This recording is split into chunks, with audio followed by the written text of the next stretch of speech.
রাস্তা জনদুর্ভোগ সৃষ্টি করে এখানে হসপিটাল পপুলারে হাজার হাজার পেশেন্ট আছে, সবগুলো আটকে রাখছে।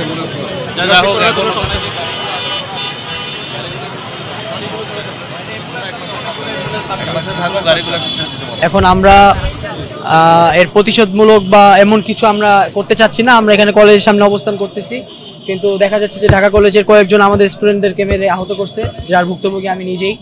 পপুলারে আমার এক বন্ধু ফারাবি নাম, ওর ফেসটা এমনভাবে মারা হয়েছে চিনাই যাচ্ছে না, এবং শুধুমাত্র আমাদেরকে না, আইডিয়াল কলেজের উপরেও এই হামলাটা চলে আসছে ইভেন্চুয়ালি। কিন্তু আমরা এখন পর্যন্ত সেরকম কিছু করি নাই, আমরা কলেজের সামনে অবস্থান করতেছি।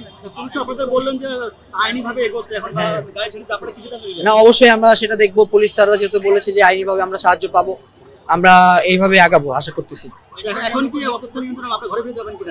আমরা এখন কলেজের সামনে অবস্থান করব, আমরা দেখি আসলে কি হয় পরবর্তীতে।